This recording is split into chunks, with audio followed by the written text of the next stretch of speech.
The story of Memorial Day and the newly freed black slaves.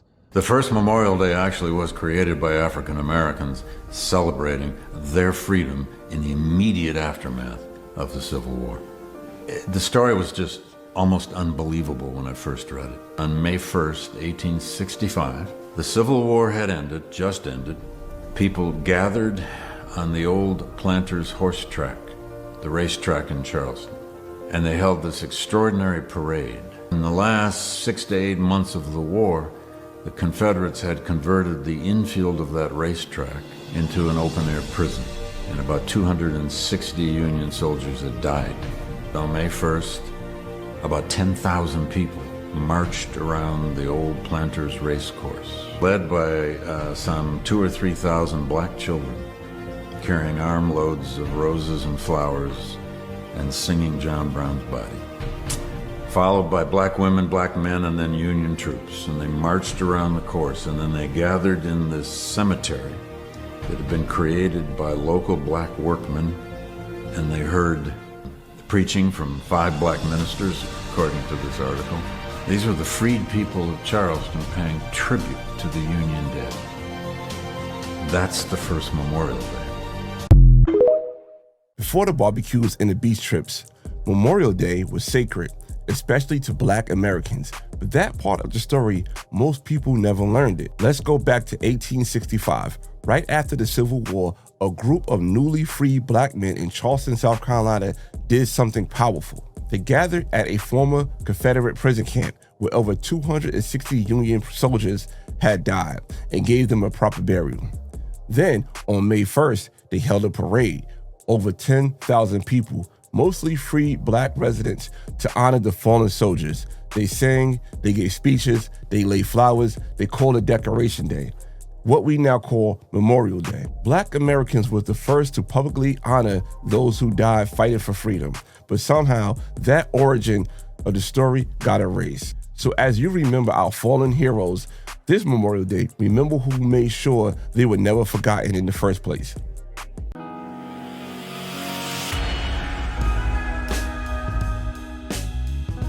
What up, words? Boy Charles Brown back again, talking facts. Hit that like button, hit the subscribe, hit the notification bell. Keep sending those Cashapps to CLBMG. Join the membership gang. Listen, I have quite a few older members on my channel, and I salute you, my elders.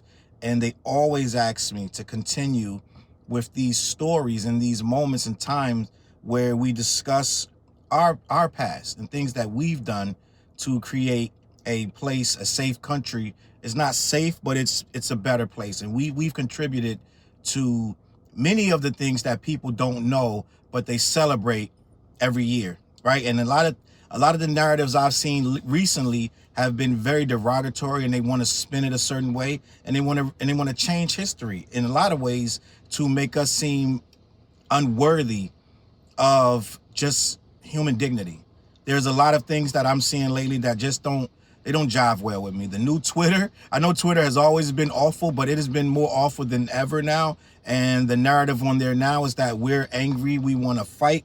All of the fight videos that are popping up, and the shocking thing, the crimes and things like that, that depict us in a certain way, they are running rampant. And as soon as those videos go up, some random racist bot will be in any comment, any video, immediately talking about those people. Here we go again.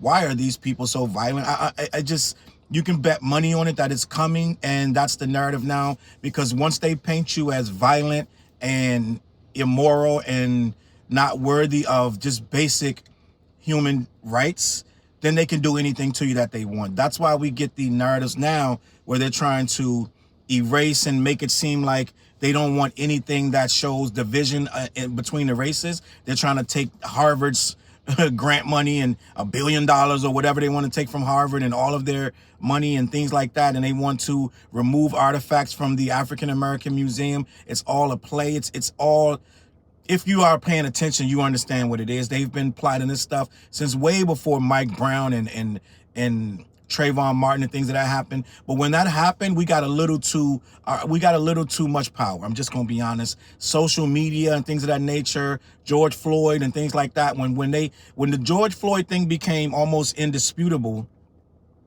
it gave us almost a blank check. And some of us ran with that blank check, and some of us created a whole lot of lanes for a whole lot of money, and they don't like this. Ever since Mike Brown and the BLM, before it was BLM, it was a real movement, gang. I don't know if you guys remember, but Black Lives Matter was just somebody just really frustrated. Just really frustrated, and he wrote Black Lives Matter. All this other stuff that came later is nonsense. Them creating organizations. It didn't need a headquarters. It didn't need an organization, because the first thing that happened was they started to misappropriate the funds, right? In which it was never meant to have donations. It was never meant to be a formula. What do you call it when you take a nonprofit and you file paperwork? It needed none of that. We knew what Black Lives Matter was, but it turned into a whole thing, and it got ruined, and it became another thing that they threw in our faces and used against us. But once we achieved certain levels of power with things like that, that was able to bring in millions of dollars. Black Lives Matter had, you had that neighbor that had Black Lives Matter in the window. You had that neighbor that had the Black Lives Matter flag, which they bought from somewhere. And it became almost a national joke when they started rounding up these Black Lives Matter leaders, and they were stealing money and buying 2 and 3 houses and things of that nature, which we always knew that's what it was going to be, because that's not what it was supposed to be. As we accumulated this power, people started to push back. And in essence, that little bit of white guilt that you attained, that's not going to always last for so long. So where we are now is an overcorrection. When this new administration, and he shall not be named, and I know this video ain't gonna do that well, and I know it's gonna get suppressed to a degree, and I know some of you don't care about this. That's fine, but the people that do care are gonna watch the video in full, and I'm gonna be here. I'm always gonna do these videos. If you're new to this channel, you're gonna see these videos pop up, because I've made certain promises to certain people that I would never stop speaking on these things. I get letters. Salute to the people who email me about when I do these videos that we need somebody to speak on this, and I'm going to be the one to speak on it. I don't know, I know the algorithm's not going to be kind to me with this video, but I'm here anyway. It is what it is. I don't do it for you. I don't do it for that.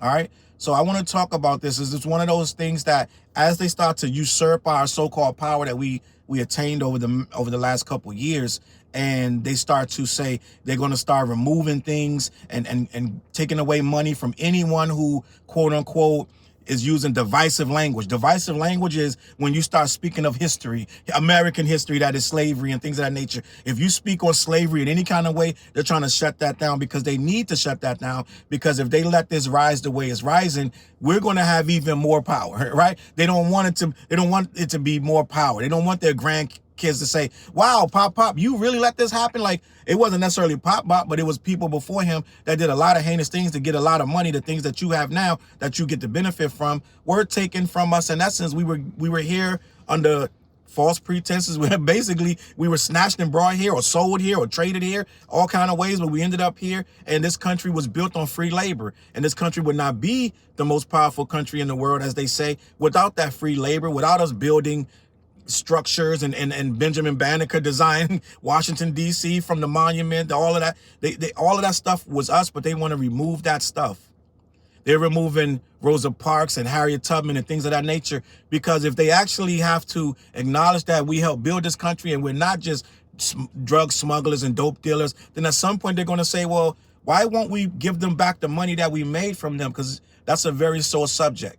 So if we become actual humans, they're going to be like, well, they worked for 400 years without a check. So at some point, we're going to have to figure out, well, how are we going to repay these people? They don't want that conversation. They don't want you to become somebody that's old. Other races have gotten their reparations, but we still have a debate, and it makes them so mad to even put this in the air, the zeitgeist, to even speak on, oh yeah, we owe them billions, right? We are number one in the world, or for a time we were number one in the world because of what we did during that slave trade. And the slave trade was so monumental to this country becoming what it is that we actually owe them something for that. And we've been avoiding paying them for many years. So now here we are where, okay, let's figure out if these people are owed anything. I say all that to say this. I want to keep continuing to bring you these stories that are almost taboo to a degree when it comes to speaking out, because they don't want us to know these things. But I'm going to speak the story anyway. So I want to talk about the first Memorial Day, which we barbecue and we go out and we have a great time. Our family comes over, we drink, we smoke, we party, and we don't know that holiday really only exists because of black people, having a parade and marching and making sure that we never forgot the people who died. I want to read this article and I want to have a conversation. Okay, the first Memorial Day tribute was created by newly freed black Americans in 1865, though racists have tried to erase them from history. That is a fact. It is truly a racist movement to keep this part of history secret, because then all the Memorial Day stuff that comes behind it, where they treat it like a regular holiday, would have to be spoken about. But let me continue. Memorial Day might look like backyard barbecues and flag-draped parades, but its earliest roots trace back to the ruins of the Civil War, and it all started with newly freed black people who insisted the Union's fallen be properly honored. This is what we were doing. We were trying to honor the dead. Whether it was the Union or whatever, it doesn't matter. We were honoring the dead. Let me continue. On May 1st, 1865, just weeks after the Civil War ended, about 10,000 black residents of Charleston, South Carolina, gathered at a former Confederate racetrack. At this location, hundreds of Union soldiers had died and been buried in unmarked graves. The site had been a prison camp during the war. Over 257 Union troops, most succumbing to disease, were dumped into shallow pits behind the track. That's crazy. Your body is just getting dumped behind this track. This is how it was. This is what it was, gang, and it's nothing we can do about it now. These people, I don't know if they ever got proper burial grounds or whatever, or proper graves, but this is what it was. Instead of letting those soldiers tumble into obscurity, a group of roughly 24 black people stepped in to ensure that they were remembered. Believe it or not, they exhumed the bodies, laid them in organized rows, and built a 10-foot-high white fence. So that's what they got for the gravesite. The arc reads, "Martyrs of the Racecourse" in black paint. The tribute was no quiet affair. It began with 3,000 black school children marching around the graves with flowers, singing John Brody's body. Behind them came black women and men representing various societies, pastors preaching sermons, and about 30 speakers. That's a long day, a beautiful day. Sounds really good to me. It was organized by James Redpath, a Scottish immigrant, journalist, and anti-slavery activist, Union regiments, both white and African Americans, drilled and paraded around freshly laid graves. The entire day was filled with song, prayer, and remembrance. Let me continue. The Charleston Daily Courier and New York Tribune reported on the event. The graves looked like one mass of flowers, per the Courier. The Tribune called it a procession of friends and mourners as South Carolina and the United States never saw before. It just was something beautiful. It was big. We can do a lot of things when we put our mind to it. We don't get a lot of chances all the time to express these things, especially now because we're so divided as a people. We don't even remember what matters anymore. We're all over the place with this, that, and the third. We're arguing amongst ourselves, and that's by design, but it is what it is. Let me keep this moving. Let me make sure. After finding a Tribune article in the Harvard archive, which they're trying to, Trump is coming at, he who shall not be named is coming at Harvard. He's trying to tell them what to say and how to say it. He wants to remove historical fact. He wants them to teach bland history so then they can come and recreate it and make it like however they want to paint it. Once you change the history and make it bland and you remove all the heartaches and the pains, then you can rewrite all the good things. And you can say, oh, by proxy, slavery was great for them because they got jobs and they got homes. By the time this is done, slavery will be one big temp agency. By the time they're done with telling you about slavery. Okay? Let me keep this moving. Pulitzer Prize winning historian David Blight uncovered this largely forgotten story in 1996. He had to go to 1996 for this guy to find this, to talk about this, because that's how deep it was buried. Imagine Memorial Day being a big thing, but they won't tell you that it was started this way. Just imagine that. Process that. His book, Race and Reunion, The Civil War in American History, argues that this Memorial Day predecessor was buried, pun intended, because it didn't fit the narrative white historians wanted to tell. This is how it always is. When people of certain power want to maintain things a certain way, the status quo, they're going to omit certain things. And this is one of the things that gets omitted when you're trying to tell a story a certain kind of way so it can fit everybody's heartwarming sensibilities. Let me keep this moving. In the decades after, Southern organizations like the United Daughters of the Confederacy and other racist groups denied knowledge of the event or shifted credit to white figures like Redpath. A 1937 book falsely claimed that the ceremony occurred on May 30th, the day John General John A. Logan later designated as the official date for what would become Memorial Day in 1868. Eventually, the Charleston Racecourse was renamed Hampton Park after Confederate General Wade Hampton, and the graves were moved to Beaumont National Cemetery. The memory of the black organizers was all but erased, but the truth still stands and will continue to be repeated. Before the government declared a national holiday and before white veterans made it official, black Americans in Charleston created the first large-scale tribute to dead soldiers. They understood that freedom wasn't free and simply wanted to thank them.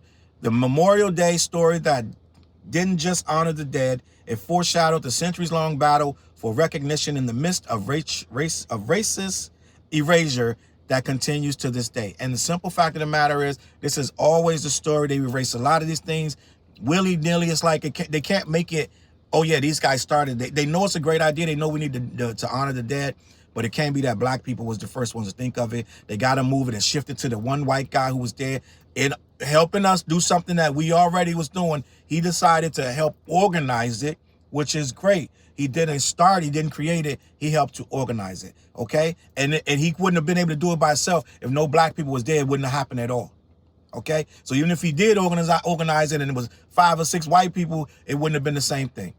So I'm just here, and that's not a black thing, a white thing, this is a history thing, okay? And we created this history, and it needs to be told, and somebody need to tell it, and that's what I'm here to do. So salute to the people who were there that started Memorial Day. Salute to the fallen soldiers that fell on Memorial Day. They were various races and cultures, and we were heavily included in that massacre, right? This was a fight to make the country what it is today. Believe it or not, it is I want to say, a better place to a degree.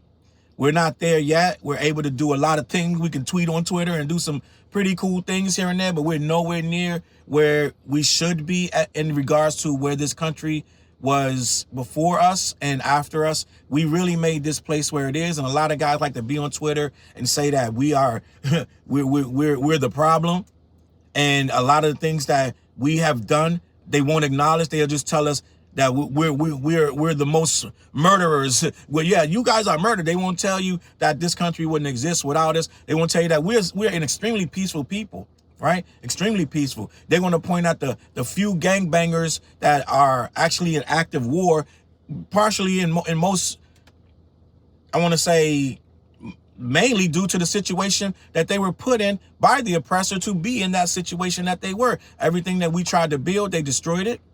Because once we build it and we stop buying their goods and we start buying our own goods and we maintain our own banks and communities, then they can't make the money that they're making. So they got to come in and make a reason with their pitchforks and then shotguns and start hanging and shooting us. And every time we do that, they make sure we can't sustain it. So then when we're back in the hood and we're doing these things where we're in gangs and we're killing each other, they can point and say, see, they're violent. See how they are?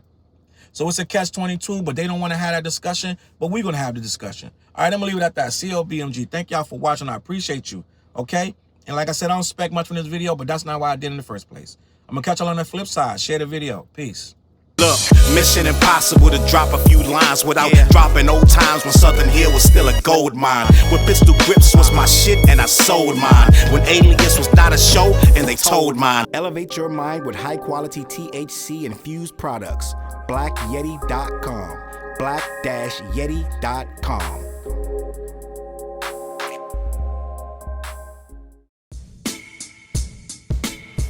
CLB.